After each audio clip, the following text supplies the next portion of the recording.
indimiro ni isi, imbuto nziza n'abana b'ubwami. Reka rero duhere kuri iyo mbuto nziza aribwo bwaburo. Yesu nabahezagire.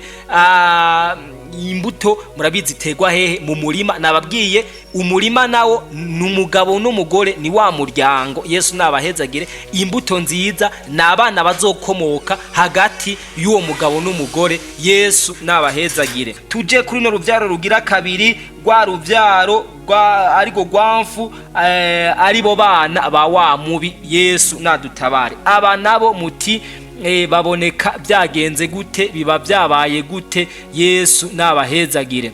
Mwami Yesu, turaguhimbiye ko wemeye kuza kutucura. Arakoze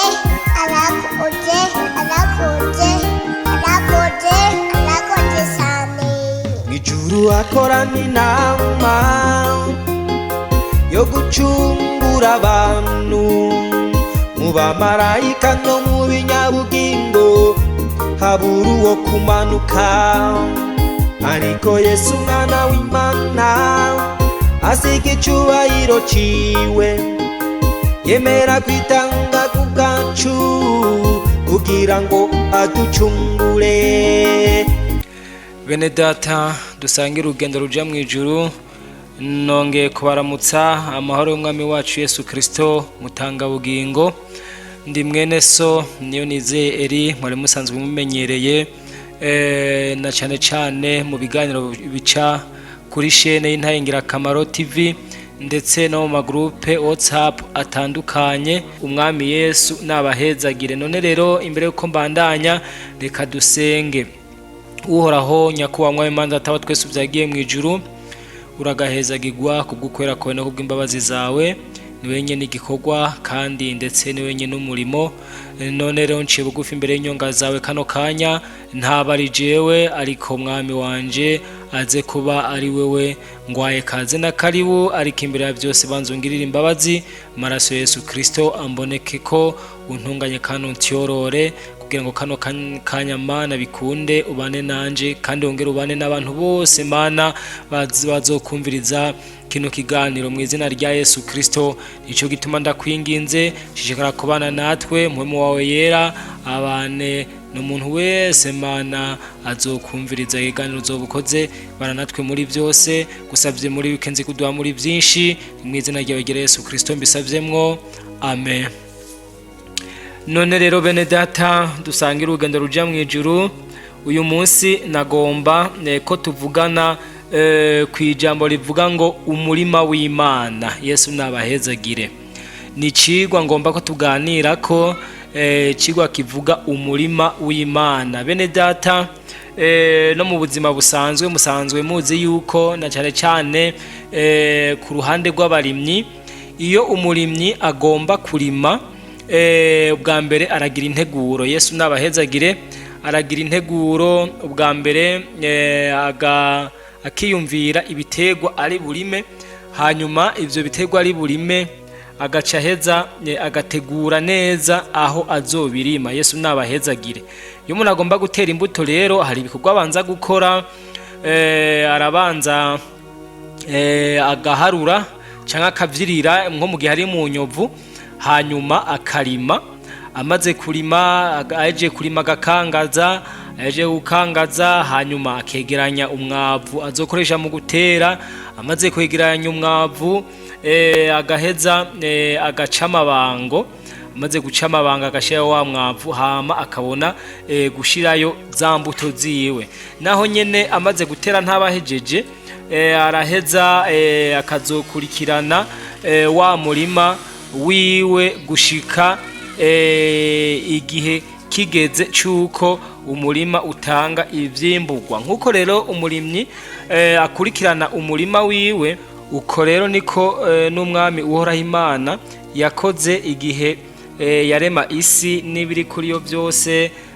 Igihe yatunganya ibiri mu kirere, agatunganya ibiri mu isi ndetse n'ibiri mu mazi, mu biyaga no mu nzuzi. Ivyo byose twobigereranya na kurya umurimyi aba ari karategura aho abagomba kugira iki, kugira umurima wiwe, kugira indimiro yiwe kugira ngo atereyo ibitegwa. None rero nk'uko Imana yaremye isi n'ijuru uko tugenda tubibona muri Bibiliya kwari ugutegura ikibanza nk'uko twabivuze mu ntango ku murimyi mu gihe agomba gutegura aho atera ibitegwa vyiwe umwami Yesu nabahezagire. Mwuko gutegura rero ico kibanza Imana ntiyari yagombye yuko kibamwe ibikoko gusa. Murabizi neza ko yavuze ijambo rikomeye imaze guheza kurema ibintu byose. Murabizi Imana yararemye, irarema isi, irarema ijuru, habaho isi yumutse, habaho n'ikirere, haba n'ikibanza kijamwo amazi, haba ibimera by'ubwoko bwose, ibikoko by'ubwoko bwose, ibiguruka, ibikwega inda hasi n'ibiba mu mazi. Ibyo byose rero Imana ntiyagarukirije aho, imaze kurema ibyo byose ikanatunganya ibimuri, kimuri kibonesha ku murango n'ibibonesha mu ijoro. Yareje iravuga ijambo rikomeye, iravuga iti ingo tureme umuntu mu ishusho yacu. Yesu nabahezagire. Aho rero niho duhava tuza kubona neza umurima w'Imana. Mbega umurima w'Imana nuwuhe? Umurima tugomba kuvugana ko ari ryo jambo duhava duteba ko umwanya utari muto. Imana rero imaze kurema Adamu, imaze kumurema yaramuhaye byose, irabimugabira, iranabima kugira ngo avyite amazina. Murabizi sindi ndakubigaruka ko cyane yuko buri kintu cyose kiharimo izina ryose citwa muri kino gihe ko uwo muntu wa mbere ndetse ari nawe dukomoka ko akaba ari we yavyise amazina. Ariko ntibyagarukiye ngaho, Imana yarejeje irabona yuko hari hagahaze, irabona yuko uwo muntu hari kibuze, nico cyatumye ica imuremera umufasha. Muri ukuntu yabigenjeje, imaze kubona yuko kuba yaremye umugabo wenyene bidakwiye, igaheza ikamusinziriza ikamukuramwo urubavu, hanyuma igakuramwo Eva umugore wiwe. Muri make rero hari habayeho icitwa umuryango, kuko umuryango ugizwe na papa na mama, hanyuma haza gukurikira abana bakomotse hagati y'abo bantu babiri batanguye kubaho. Yesu nabahezagire.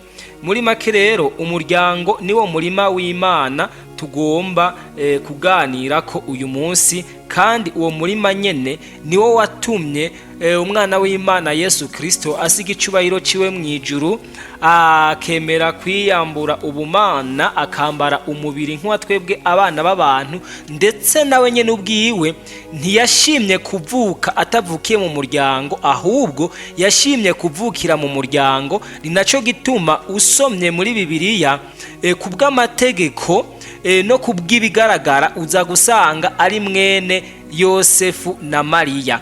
Ariko ugiye kuraba mu buryo bw'impwemu n'ukuntu Bibiliya ibitubwira, no kuvuga Yesu ubwiwe yihaye umubiri mu nda ya Mariya.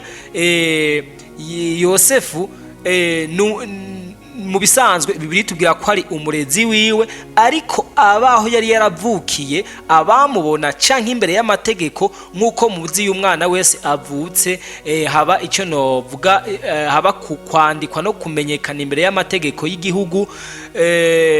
Mu bisanzwe dufatiye nko kuri ibi bya kino gihe turimwo, ni mwene Yosefu na Mariya. Yesu nabahezagire. Nukuvuga na Yesu Kristo ubwiwe umwana w'Imana mu kuvuka yaciye hehe? Mu muryango. Kivuga rero yuko umuryango ni umurima Imana yari yarateguye, irawutegura neza, iciwushira mu kibanza yateguye, yamaze gutunganya neza nk'uko umurimyi nababwiye atunganya ahashira umurima wiwe, akarondera ibikenewe byose. Ni kuhoraho Imana yahejeje agatunganya ibikenewe byose bizoheza bigatunga wa muryango, yandimiro, wa murima wayo yari yateguye, yari yateye. Yesu nabahezagire. Murabizi buri giterwa cyose kigira ibyo gikenera kugira ngo gikure, kugira ngo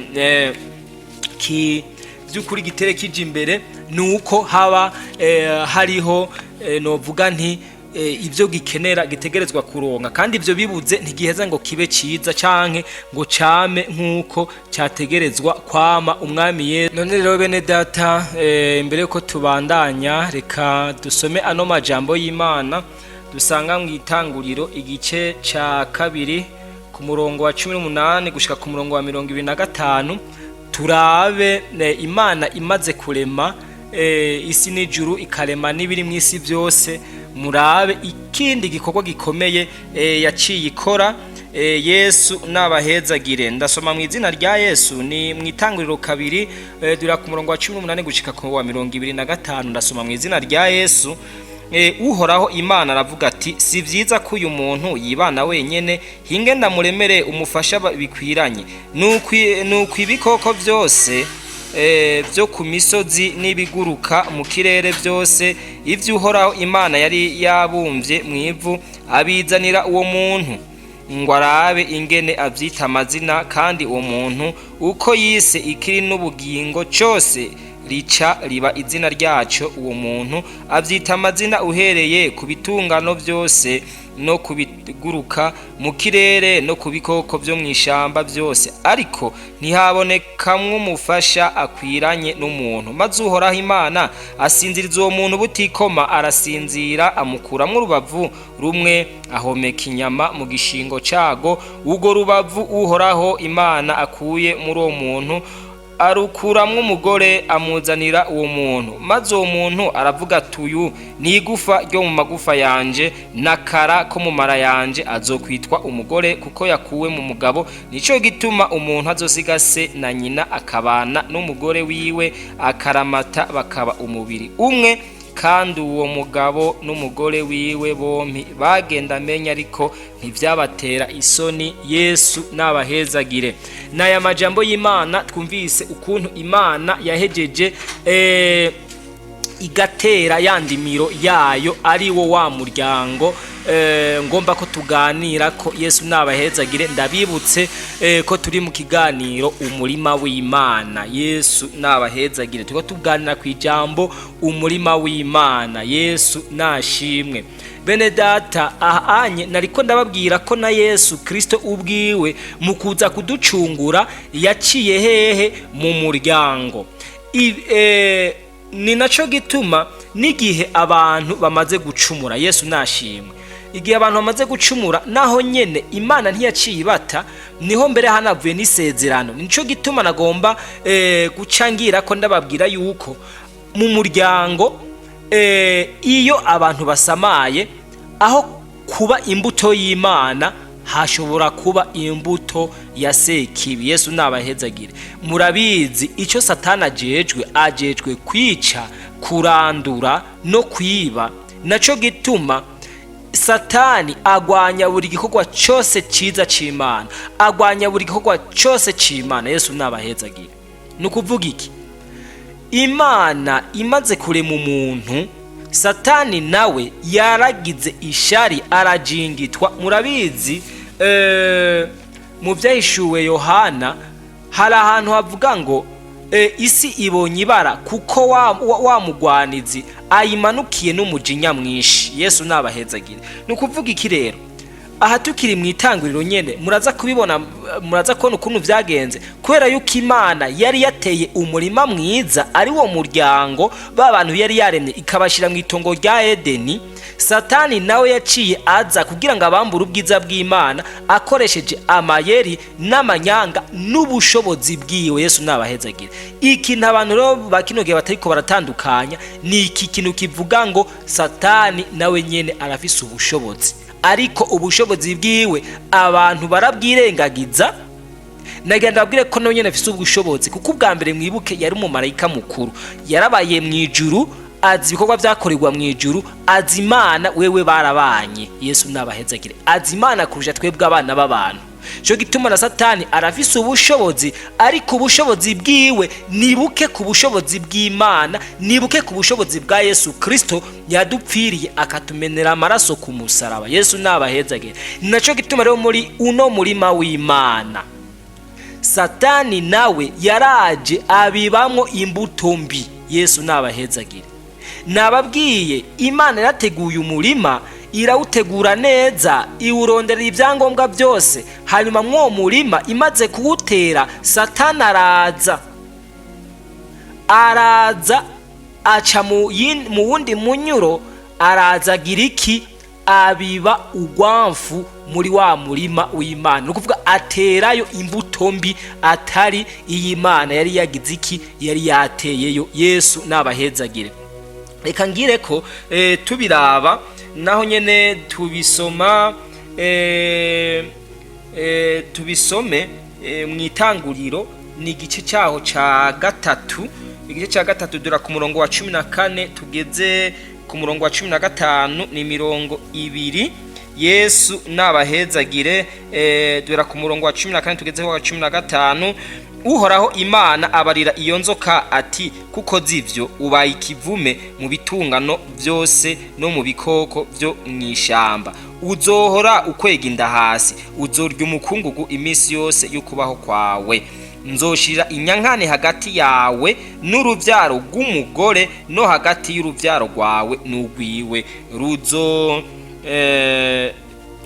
ruzogukomeretsa umutwe nawe uzorukomeretsa igitsintsiri. Aha ni hamwe Satani yaramaze kosha Eva akarya ku camwa Imana yari yababujije, hanyuma amaze kukirya agacaha Adamu umugabo wiwe. Yesu nabahezagire. Naco gituma hano hantu bamaze kurenga kuca Imana yababwiye, bisanze bagize iki? Bari gusa. Murabona ijambo Imana ivuze ngo nzoshira hagati inyankane, nzoshira inyankane hagati yabawe n'uruvyaro rw'uyu mugore. Yesu nabahezagire. Nukuvuga ubwa mbere aha twari turonse iki? Isezerano ry'uko Yesu azohava nawe yigira umuntu, akiha umubiri, akabyagwa n'umugore, akaza kuducungura. Kuko abari kubaho ico gihe bari abavyawe n'umugore. Yesu nabahezagire. Kandi bari rwari uruvyaro ruzova hagati y'uyu mugabo n'umugore, kandi hagati y'umugabo n'umugore nababwiye ari wo murima. Iyo aba bantu basamaye nk'uko Adamu yasamaye, bene data, burya Adamu yarasamaye, iyo aguma ku isezerano ry'Imana, nizera ntakekeranya yuko ntibyari kuba uko byagenze. Yesu nabahezagire. Kuko mwibuke Adamu niwe yari yaravuganye n'Imana ibijanye n'itongo n'umurima wo muri Edeni, ariko igihe babivugana mu bimenye neza, itongo ryashikirijwe Adamu. Eva murabizi yuko yaremwe mu nyuma za Adamu. Rero Satani wewe yaciye arondera uruhande novuga goroshe abari gwacako, amaze kurucako bica bituma Adamu n'awasamara ntiyibuka ico bavuganye n'Imana, ntiyafata ingingo avuga ati jewe nemera ivy'Imana yambwiye kandi ntakekeranya, ndemeye guhagarara mu kuri kw'Imana. Iyo ahagarara mu kuri kw'Imana, ibi ntibiba byagenze uko. Yesu nabahezagire. Nico gituma mu murima w'Imana Satani arashobora kuza kubibayo ibintu bitari byo, akazana imbuto mbi. Nico gituma rero mu murima w'Imana hashobora kubayo imbuto y'Imana canke hakabayo imbuto ya Sekibi, kuko Sekibi icajejwe nukonona no gusibanganya igikorwa c'Imana. Reka tubandanye ahanyene mu Itanguriro, ni igice cyaho ca gatandatu, dusome dore ku murongo wa mbere gushika ku murongo w'8, nk'uko ingeso z'abantu zononekaye mw'isi, maze abantu batangura kugwira ku isi, bavyara abakobwa. Abana b'Imana bitegereje abakobwa b'abantu, babona ari beza, barongora muri bo abo bitoranirije bose. Uhoraho aravuga ati, mpwemu wanje ntazokwama aranyenyurana n'umuntu ibihe byose, kuko ari uw'inyama gusa. Nuko rero iminsi yiwe izoba imyaka 120. Muri ico gihe hari bigatanya mw'isi no mu gihe cyo hanyuma, abana b'Imana bamaze kurongora abakobwa b'abantu bakavyarana nabo, abana nibo babahizi ba kera babaye barurangiranwa.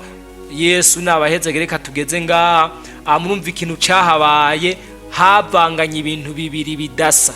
Yesu nabahezagire. Satani akorogwa mu ijuru yarakoranywe n'abamarayika, kandi abo bamarayika ububasha n'ubushobozi bari bafise ntibigeze babwakwa. Naco gituma ngo bamaze kwihweza bakitegereza, abakobwa babari mw'isi baraje barongorana nabo, babana nabo, bavyarana nabo, baca bavyara ibigatanya, havuka abana, havuka abantu bari hagati y'abantu n'abamarayika bari baraguye. Naco gituma iki gihe haciye haduka ubugarariji n'ivyaha biteye isoni, kuko murabona ngo jamwe turevuga ngo kwingeso z'abantu zagize iki zononekaye, hani kiremwa muntu carononekaye. Yesu nabahezagire. Naco gituma rero singomba kuvyinjamwo cyane, ariko ngomba kubereka yuko ivy'Imana yari yarateguye, umugwanizi nawe yaraje yinjizamwo ibindi ku mayeri no ku bwenge, bica bituma rero ibintu bigenda vyononekara.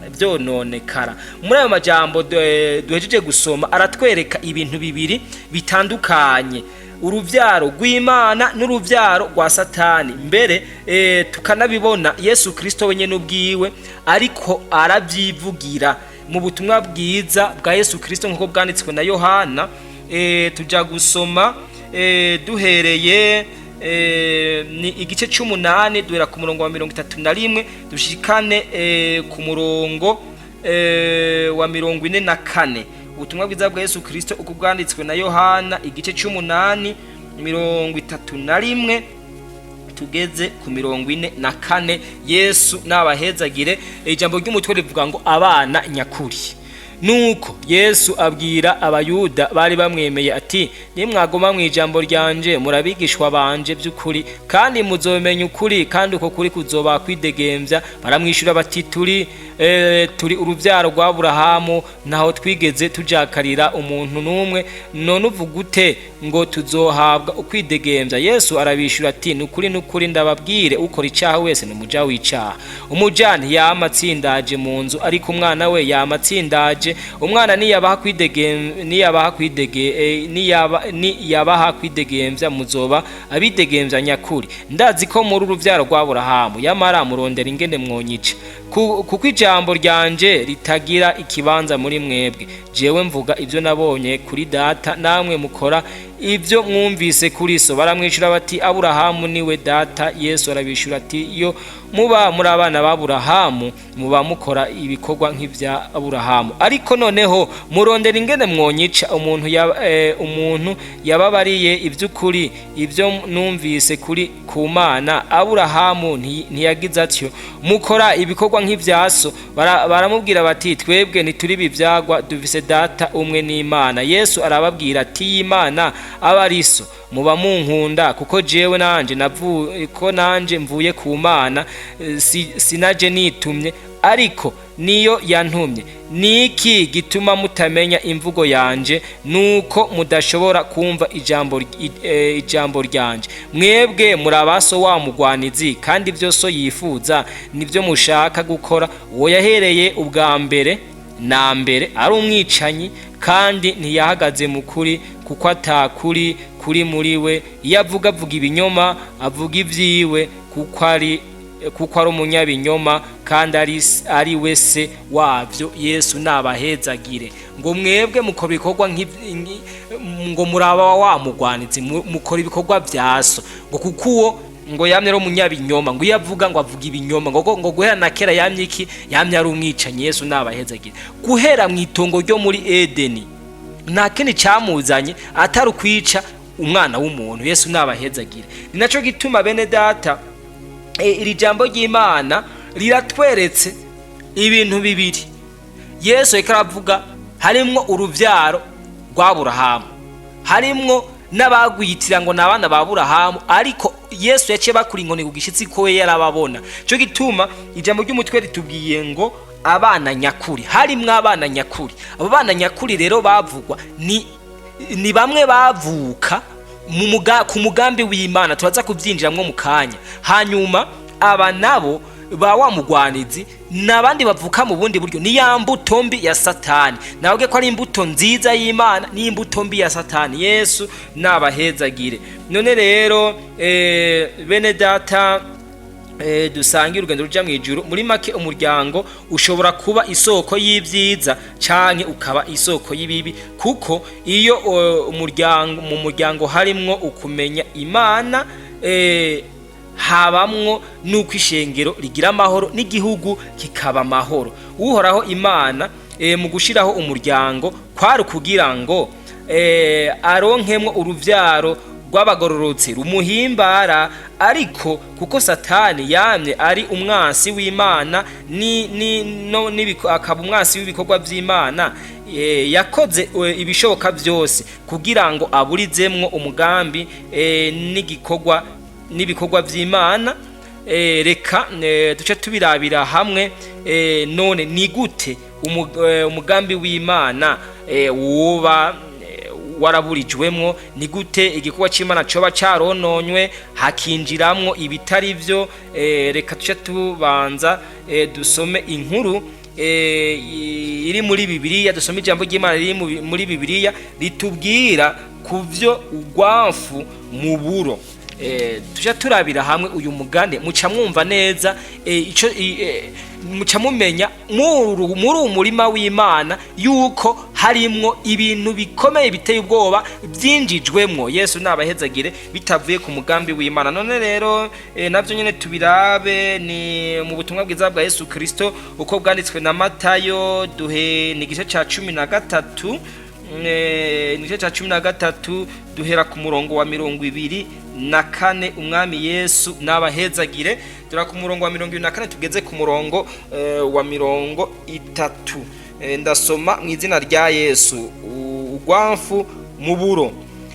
Abacira uwundi mugani ati ubwami bwo mu ijuru busa n'umuntu yabivye imbuto nziza mu ndimiro yiwe. Abantu basinziriye, haza umwasi wiwe abiba urwamfu mu buro, hagati arigira.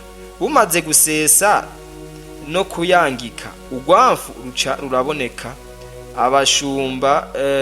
Abashumba ba nyene urugo baraza baramubaza bati, mbega mutungwa, ntiwabivye imbuto nziza mu ndimiro yawe, none urwamfu rwavuye hehe? Nawe ati, n'umuntu w'umwansi yagize atyo. Babashumba baramubaza bati, none uragomba ko tugenda kurutororokanya atoyaye? Kuko kumbure mu kurandura urwamfu mworandurana n'uburo. Mureke bikurane vyomi gushitsa mwigenya, maze mu gihe c'igenya nzobwira abagenyi nti, mubanze mutororokanye urwamfu, muruhambire imikama, muruturire, ariko uburo mubwimburire hehe? Mubwimburire mu bigega. Yesu mubwimburire mu kigega canje. Yesu nabahezagire. N'uyu mugani utubwira urwamfu hehe? Mu buro. Yesu nabahezagire. Urwamfu mu buro. Bene data dusangira urugendo ruja mu ijuru. Uburo n'urwamfu ni bitegwa bibiri, ni ivyatsi. Eka mvuge ko ari ivyatsi kuko ibikimera biba ari ivyatsi. Ni ibintu bibiri bisa. Umuntu naho yoba ari umuhinga gute, bigoye gutandukanya mu gihe bitarayangika. Yesu nabahezagire.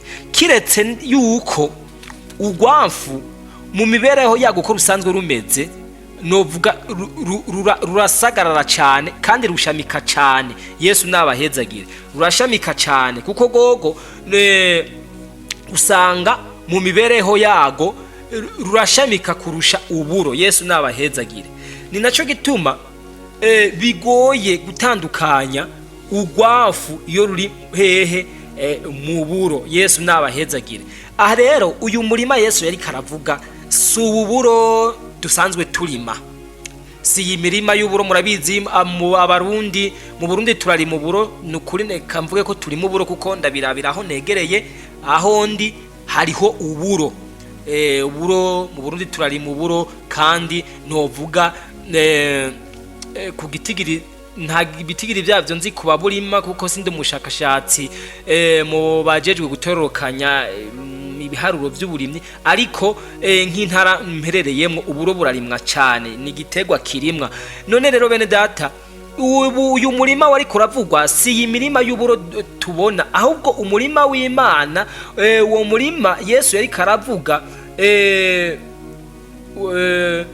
uwo murima uvugwa hano ni wa muryango w'abantu Imana yari yararemye, ni ya mbuto nziza Imana yari yararemye ikayitera hehe mw'itongo rya Edeni, aho yari yashize Adamu na Eva. Yesu nabahezagire.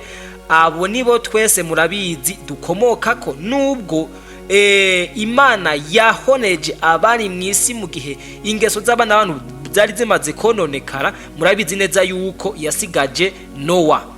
Rero Nowa nawe nyene murabizi yuko ari ukomoka mu ruvyaro rwo kwande go kwa Adamu na Eva. None rero twese turiho muri iyi si dukomoka kuri abo bantu babiri. Yesu nabahezagire.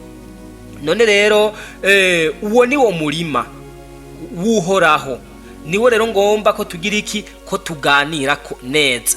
Ngira rero tukiri ngaha rero ngira ndabasigurire ikijanye n'ububuro n'ikijanye n'ubugwafu. Yesu nabahezagire. Uburo none muri uyu murima twumvise ko umurima w'Imana ari uyu muryango wari ugizwe na Adamu na Eva ndetse n'abamukomoka aribo rero aribyo tugomba kuvugana. Murabizi hagati y'umugabo n'umugore nta kindi Imana yashiriyeho umugabo n'umugore, icyo bashiriyeho ni ukugwira bakarondoka bakuzura isi. Yesu nabahezagire. Nico gituma rero tugomba gusobanura ibi, mwumve ukuntu igikorwa c'Imana cagiye cononekara. Ibi turiko turavugana je novuga ko niko ndabica mu ncamake, ariko ndabizi neza yuko muzobironkerako ubusobanuro bwimbitse n'amajambo y'Imana, kuko navuze make muri yo muyasigura ino ndimiro y'Imana. Yesu nabahezagire. Uburo rero mutiniki, uburo bugereranywa uburo turiko turavuga bugereranywa n'igiterwa Imana yari yarateye mw'isi. Yesu nabahezagire. N'igiterwa bugereranywa n'igiterwa Imana yari yateye muri wa murima. Ibiterwa Imana itera muri wa murima ni umuhezagiro. Imana ihezagira umugabo n'umugore, hanyuma hakavukamwo iki, abana. Yesu nabahezagire. Rero nukuvuga nk'uko umurimyi wese agira imbuto atera mu murima wiwe, uburo rero n'abana bavuka hagati y'umugabo n'umugore biciye mu muhezagiro Imana iba itanze. Yesu nabahezagire. Ugwafu rero nago nyene nk'uko umurimyi abiba uburo akabiba uburo atagwamfu yabivyemwo, mugabo yagira ukukabira agasanga hamezemwo iki, hamezemwo ugwamfu rero ruvugwa ngaha nabo nyene n'abantu bakavuka basa n'abantu, n'abana bavuka hagati y'umugabo n'umugore, ariko batavutse kubw'ububasha canke kubw'ukugomba kw'Imana, ariko ari iki, ari amayeri Satani yakoresheje kubw'ubushobozi bwiwe no kubwo uburiganya bwiwe, akabukoresha hagati y'umugabo n'umugore, hagaca haheza hakavuka ikintu gisa n'umuntu atari umuntu, nk'uko twabisomye mu majambo y'Imana, nk'uko vyabaye mu gihe ingeso z'abana b'abantu z'abari mw'isi zononekara. Aba marayika bari barakoranywe na Satani bakihweza abakobwa b'abana b'abantu ukuntu bameze, bagaca baza bakarongorana nabo, bagaca bavyara ibi vyitwa ibigatanya. Yesu nabahezagire. Ubwo rero nigo gwamfu. Yesu nabahezagire. Aha tukiri ngaha nzi neza ko abantu benshi bitanguye kumera nk'ibazazanira, ariko muratinda mutawukigwe cyane, kuko n'umwami Yesu Kristo mu gihe ariko arasobanura umugani w'ugwamfu n'uburo yarabisiguye neza. Reka tuhasome mwumvirize. Ni 13:36 bishikanye kuri 43, naho haravuga ngo maze asezera ishengero, yinjiye mu nzu, abigishwa biwe baza kuriwe bati dusobanurire umugani w'ugwamfu go mu ndimiro. Nawe arabishura ati ubiba imbuto nziza n'umwana w'umuntu. Indimiro ni isi, imbuto nziza nibo bana b'ubwami, ugwamfu n'abana ba wa mubi. ikanshake ngeze ngaha Yesu nabahezagire. Mwumvise indimiro ni isi, imbuto nziza n'abana b'ubwami, ariko ugwamfu n'abana biki ba wa mubi. None mwoce muvuga muti abana ba wa mubi babaho gute, bigenda gute, biba biciye he, biba byagenze gute? Yesu nadutabare. Ivyo rero nivyo ngomba ko twinjiramwo, twinjire ukuntu ugo gwafu rubaho, twinjire ukuntu ugo ruvyaro Yesu yavuzemwo ngaha, ugo ruvyaro rw'Imana rubaho, n'ukuntu ugo ruvyaro rwa wa mubi rubaho. Yesu nabahezagire. Reka duhere kuki, duhere ku ruvyaro rw'abana b'Imana nyakuri. Yesu nabahezagire. Kuko murumva ku 38 yavuze ngo indimiro ni isi, imbuto nziza n'abana b'ubwami. Reka rero duhere kuri iyo mbuto nziza, aribwo bwaburo. Yesu nabahezagire. Imbuto murabizi tegwa hehe? Mu murima. Nababwiye umurima nawo n'umugabo n'umugore, ni wa muryango. Yesu nabahezagire. Imbuto nziza n'abana bazokomoka hagati y'uwo mugabo n'umugore. Yesu nabahezagire.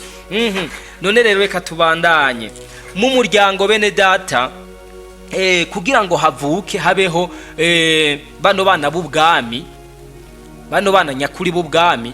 Ni ukuvuga murabizi mu rugo haraba igikorwa c'abari mu rugo c'abubatse. Yesu nabahezagire. Hari ibikorwa by'abubatse, igikorwa cyo hagati y'umugabo n'umugore, novuga igikorwa c'amabanga c'ibanga ry'abubatse urugo. Yesu nabahezagire.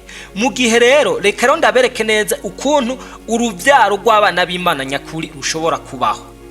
Mu gihe rero umugabo n'umugore babayeho bakundana, mu gihe babayeho bishimiraniye, mu gihe babayeho bumvikana, hakagera muri ca gikorwa c'urugo bakagikora bahimbawe, banezerewe, bashima Imana. Nagenda babwire bene data, ari kintu abantu benshi batazi. Burya kijya gikorwa ni gikorwa ca mbere gishimisha Imana, kuko mumenye neza hajya nyene niho Imana ica mu kurema, niho Imana ica mu guhezagira. Abantu benshi barasaba umugisha wa mbere ni bibondo, kuko mumenye neza reka ndababwira. None murabona iyo abantu bubakanye ntibaronke ikibondo, murazi neza umubabaro umugabo canke umugore agira, ndetse n'umuryango wabo bantu baragira umubabaro, bakaririra Imana, bakakora ibintu byose bishoboka atari nk'uw'Imana iba yaratabaye. Ni hamwe mbere bamwe usanga bagiye no mu bintazi. Ivyo no bishingira kinaye, kuko nanje ndi umwe mu bana bavutse birinze kugorana haciye imyaka n'iyindi. Yesu nabahezagire. Nico gitone ko ndababwira, hagati y'umugabo n'umugore iyo habaye kumvikana, hakaba kanyamuneza, hakaba iki gikorwa kikaba bose umwe yiyumvamwo mugenzi we, hanyuma kimaze kuba Imana iraheza mw'uwo munezero barimwo. Iyo haciye haba mu gihe novuga mu kiringo c'agasamo, aho rero waza kuvuka babana b'ubwami, no waza kuvuka babana bazovuka no bafise wa munezero ukomoka kuri papa wabo, kuri papa na mama. Bazovuka bafise ya mahoro akomoka kuri papa na mama. Bazovuka bafise bwa bugwaneza bukomoka mu muryango, bitandukanye n'ibindi tugomba kuca twumva mu mwanya. Yesu nabahezagire. Abo rero nibo bavamwe abakozi b'Imana beza bukuri, abo nibo bavamwe abakristo beza bukuri, abo nibo bavamwo abakozi baba bakorera igihugu, baba barongozi b'igihugu, canke baba abandi bakora ibikorwa bitandukanye. Niho havamwo abizigirwa, niho havamwo abagororotsi. Yesu nabahezagire. Aho hantu muhaca akarongo muhumve. Ndasubiyemo, mu gihe kijya gikorwa co mu rugo kiriko gikorwa mu munezero, no mu rukundo, no mu kwizigira, no mu kubaha Imana. Yesu nabahezagire. Kuko hari ababikora banezerewe, mugabo agaca bashiramwo ibindi Imana yanka. Arivyo mpava ndababwira mu nyuma imbere ko turangiza. Yesu nabahezagire. Abo rero babikora ubwa mbere bubasha Imana, bakabikora banezerewe, bakabikora bahimbawe, biyumva namwo biza gutanga rwa ruvyaro rw'abana b'Imana. Kuko mubimenye mwitongo ryo muri Edeni Satani ataraza kubavangira, bari babayeho bagize iki, baryohewe, banezerewe, bahimbawe. Yesu nabahezagire. Ariko amaze kuza kubavangira, murabizi n'uruvyaro rwakomotse kuri Adamu na Eva, abana ba mbere batanguye kwicana. Kayini yicande Abeli. Kayini yaciye avuka ari umunyamujinya, hanyuma yica mwene wabo Abeli. Reka rero twinjire kukigira kabiri, aho turahejeje kukijanye n'uburo. Aho ndabiciye mu ncamake, ariko nibaza yuko mwamaze kubitahura neza. Tuje kuri no ruvyaro rugira kabiri, rwa ruvyaro ariko rwamfu, aribo bana ba wa mubi. Yesu nadutabare. Aba nabo muti baboneka byagenze gute, biba byabaye gute? Yesu nabahezagire. Mwavyumvise nkuko mu gihe umugabo n'umugore bari mu gikorwa c'urugo, bahimbawe, baryohewe, banezerewe, havukamwo uruvyaro rw'Imana, niko no mu gihe umugabo n'umugore bagiye mu ico gikorwa bashavuriraniye, kanda kivuge mu Kirundi, bafyuriraniye iminwa, atakumvikana kuhari, atamunezero uhari. Ubwa mbere murabizi, nta muntu atwenga arira, nta muntu atwenga babaye. Mwico gihe ico gikorwa biba bisa n'abariko bafatana hehe ku nguvu, ibisa nuko ari viole. Yesu nabahezagire. Biba bisa nuko ari igikorwa kiko kiraba ku gahato. Mwico gihe rero, kugira ngo habe ishavu, nkuko Satani yakoresheje uburiganya mwitongo ryo muri Edeni, agaca kumwe mu b'Imana yarashize muri mwitongo rya Edeni, bigatuma akora icyaha. Hanyuma amaze kurya icyo Imana yarababujije, bigatuma ako n'uwarasigaye ari we umugabo. Bigatuma rero baca bibona ko bari gusa, hama mbere bigakwega n'igihano, hama mbere bigakwega nibi byose. Nashimye kubica mu ncamake ubundi bwo bw'ijambo ry'Imana, aho rigenda ryerekana ukuntu mu muryango washaka kuvuka ibiremwa atari abantu ni henshi. Yesu nabahezagire. Ivyerekana ukuntu umurima w'Imana wagiye wononekara. Mwiki gihe rero umugabo n'umugore bakoze kino gikorwa, bababaye, bashavuye. Naco gituma bino bintu birasabwa yuko n'abakiri bato bavyumva, kukejo ingo ziriko zononekara, kubera ko uyu munsi abavyeyi basamara ntibabwiza ukuri abana babo. Yesu nabahezagire. No kuvuga iki rero, hagati rero y'aba bantu bashavuye, igica gikoreka. Ubwa mbere mumenye abadayimoni ni impwemu mbi, nkuko abamarayika b'Imana bashobora kwambara umubiri w'umuntu. Ivyo nibaza ko mwese mubizi, nkuko Kristo nawe nyene mukuza mwisi yaje yambaye ishusho y'umuntu. Yesu nabahezagire. Nukuvuga iki, aba nabo Satani mwico gyamaze guteza ubugwanko mwabo bantu, abagomba yuko havuka ikindi kiremwa atari umuntu, ariko ari dayimoni yavutse yambaye umubiri, nkuko Kristo nawe yavutse yambaye umubiri, akavuka ari Imana ariko yambaye umubiri, aje gucungura abambaye umubiri. Aha naho acavukamwe idayimoni yambaye umubiri, ije kugwanya abantu b'Imana bambaye umubiri. Yesu nadutabare. Aha rero umuti bica bigenda gute? Abadayimoni kubera yuko bafashe umwe muri abo bakamutera uburake, bigatuma rero mwabizi kwishavu riva kwa Satani, bigatuma rero bashavuriranira, bagaca bakora ivyo bikorwa bashavuriraniye. Igica kiba n'igiki cyane cyane, baca bakorera ku mugabo, baca bafata umugabo wiwe kuko arashavuye. Murabizi iyo umuntu ashavuye kenshi ntashobora no kwikontrola. Rero igica gikoreka, baca bafata wa mugabo, bagaca bafata ubugingo bwiwe, no kuvuga umutima wiwe, bakawutwara bakagenda bakawuboha, bakawutwara ikuzimu. Ya dayimoni igacifata umubiri wa mugabo, igaciwambara. Umugore akabona yuko ari wa mugabo wiwe, mugabe indani ari idayimoni. Wa mugore agaca akorana cya gikorwa cy'urugo n'uwitwa umugabo wiwe, mugatari umugabo wiwe, indani hinyegejemo ikindi kintu ari dayimoni yitije umubiri wa mugabo wiwe. Niho rero hacavuka abana muzobona, haravukamwe abantu b'ivyihebe, havukamwe imboregwa, havukamwe abasambanyi, havukamwe abicanyi, abana bica base, abana bica banyina, abana no kuvuga aba bantu mubona benshi bameze ukuntu. kenshi na kenshi uburyo bavutsemwo nubwo ni naho kenshi muzosanga mu ngo hari indyane, hari induru, abagabo bakubitwa, abagore bakubitwa, abagabo bica abagore, abagore bica abagore, kuko wa mugabo yamara gutwaga ubugingo bwiwe ica abadayimoni baca bamukorera, baca bamuhiki, baca bamuha uwundi mugore wo mwibanga azoza aramukontorora, azoza aramutera ishavu kugira ngo amwankanishe na wa mugore wiwe w'isezerano yari afise mw'isi. Kandi ivyo nagenda babwire biba kubakizwa bikaba no kubapagani. Naco gituma bene data mukwiye kwiyubara Yesu nabahezagire. None rero bimaze kugenda uko wa mugabo baca bamaze kwambara ishusho yiwe bakamuha wa mugore w'idayimoni, nawe ni hajya muzobona abagabo benshi ndagisubiyemwo sinzaho nacanditse ari imburi ndiko ndatanga yatanzwe na mwene data ndavyandika ko nka titre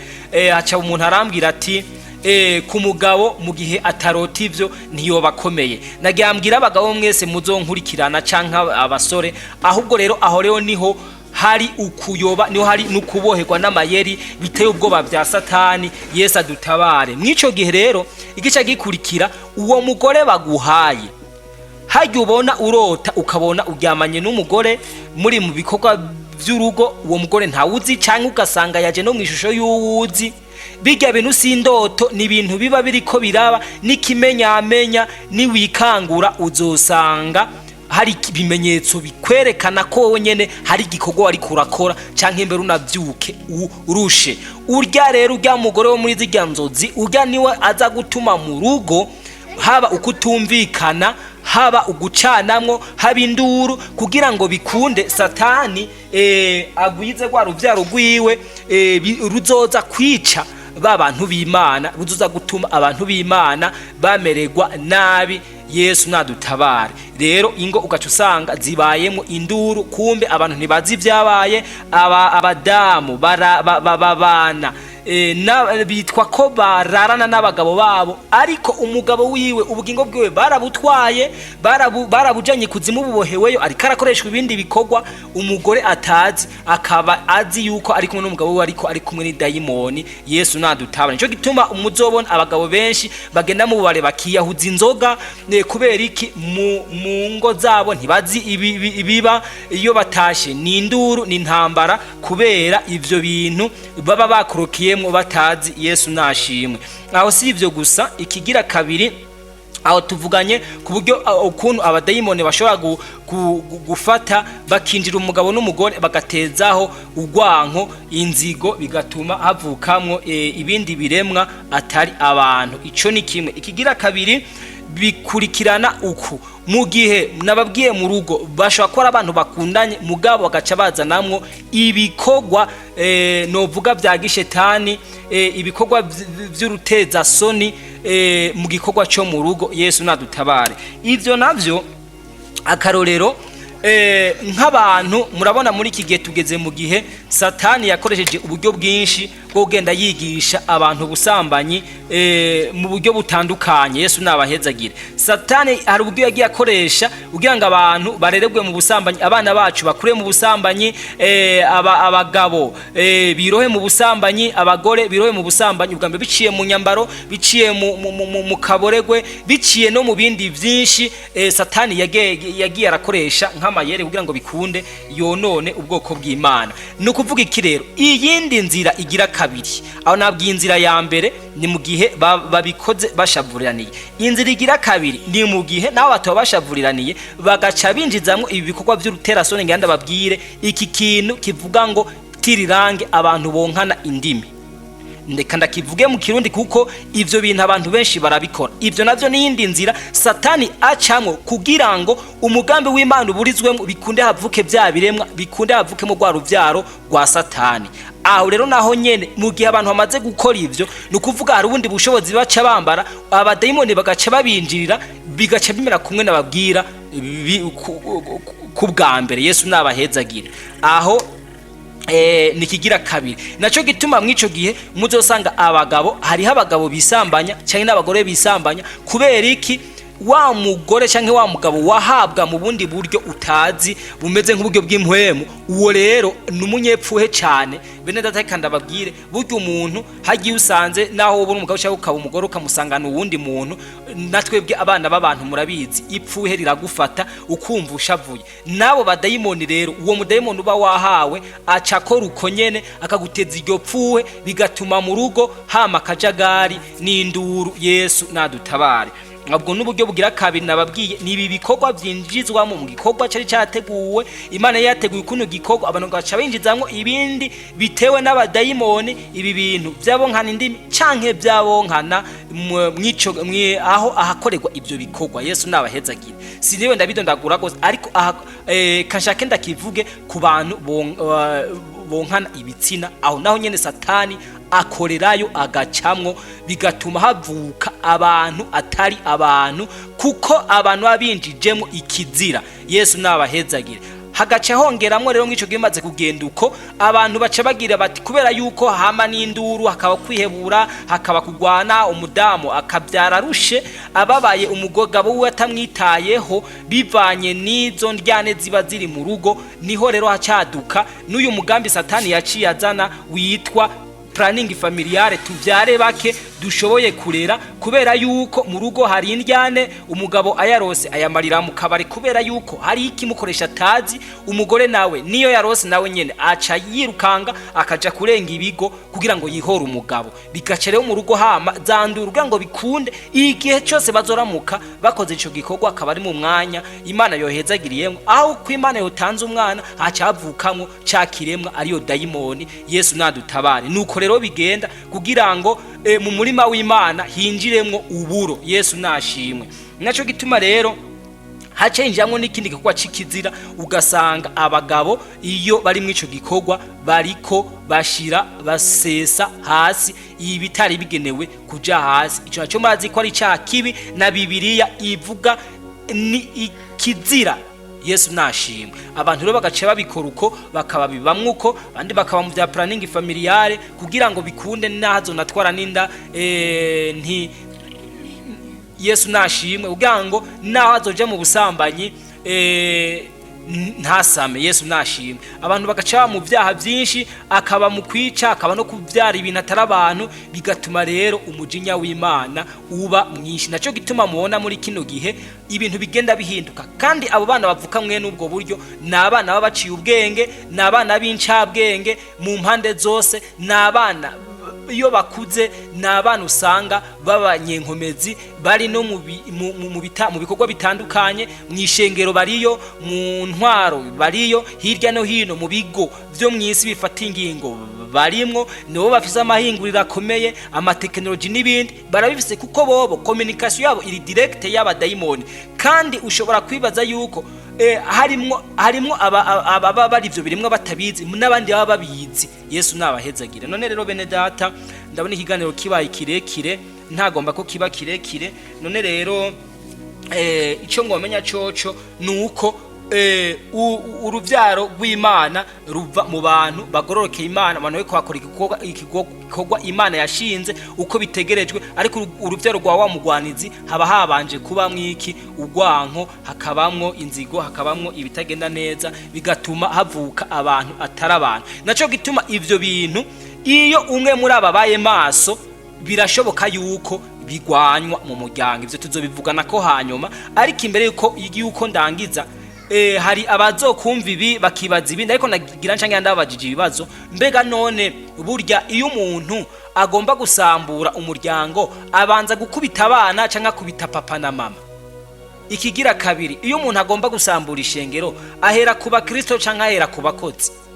Ikindi, uyu munsi igende murabe impamvu, muze munyishure kuri ikibazo ngira mbaze. Mbega uyu munsi ko abantu dusenga mu izina rya Yesu dusenda abadayimoni ntibagende, ahubwo bagasigara baraduha ibinoko, ico ni kimwe? Haba habaye iki? Mbega iyo tubirukanye mu izina rya Yesu Kristo hoho bakagenda, biba byagenze gute? Uyu munsi ko abantu bavuga Yesu Kristo ari benshi, mugaba abantu ntibahinduke, biba byagenze gute? Yesu nashimwe. Muze munyishure kwico kibazo. umuntu wese azokumiza kino kiganiro azonyishure kugera ngaho niho muzoca mubona neza ibiriko biraba hirya no hino ko bifise inkomoko kandi bifise nico byaje kurondera. Yesu nashimwe. Burya nta kindi cyatumye Kristo ava mu ijuru atari uko yabona yuko ibintu byamaze kuvangana, atari uko yabona yuko abantu bamaze kononekara. Nimumbwire ubwo woshobora gutandukanya urwamfu ruri mu buro bitarayangika? None ko ibi aba bose twavuze rwa uruvyaro rw'Imana rwa n'uruvyaro rwa Satani bose bavuka hagati y'umugabo n'umugore, baba bakijijwe cyangwa batakijijwe, uwo batandukanye atari muhemu w'Imana akurongoye ngo abikwereke. Yesu nabahezage. None bene data reka ngeze ngaha tuzobandanya iyi ni ncamake ndazi inyuma zanje hari abandi bazoza gusesangura byinshi, ari byinshi mugiye kumva, ari byinshi mugiye kumenya, ariko naje tuzobandanya kuri iki kiganiro kivuga umurima w'Imana. Umwami Yesu nabahezagire. None rero ndashimiye abantu mwese muzotwumviriza kandi ibi biganiro tubashikiriza bamubiha n'abandi bishobotse. Twaratanze nimero inyuma y'ikiganiro abo mufise amagroupe mudashoboye kubibaha dushire mu magroupe yanyu tubibarungikire tubibasangize kugira ngo mushobore kuvyumva canke mubikurikirane kuri no chaîne ijwi ry'usemerera ndetse no kunayengira kamaro TV naho nyene mashaka gusangaho bimwe muri ibi. Umwami Yesu nabahezagire. Nyakubaho Yesu turagushimiye, urakoze cyane Mana kuri kano kanya, urakoze Mana. Ibi bintu jewe ntabyo noshobora kuvuga kuko jewe ndi umwana w'umuntu, ariko wowe nawe uri Imana wakoze kwanshoboje, uragahezagirwa ibisegikorwa n'icawe. Ano majambo nyakubahwa ubushobozi bwawe buyaherekeze kandi bube muri yo kugira ngo abazoyumva bose bikangure kandi ubahe guhinduka no kuyana ibyaha uzobukoze. Ngusabye muri kariko nzi kumpa muri byinshi mu izina rya Yesu Kristo mbisavyemwo, amen. Mufise ico mubaza murashaka kutwakura ku nimero 64 ubusa 90 amajana 365. Ku bari hanze y'igihugu mushobora gutanguza akamenyetso ko guteranya amajana 257. Umwami Yesu abahezagire. Ino nimero ikora kuri WhatsApp ndetse no ku nimero isanzwe ku bari hano mu gihugu cacu. Yesu nabahezagire.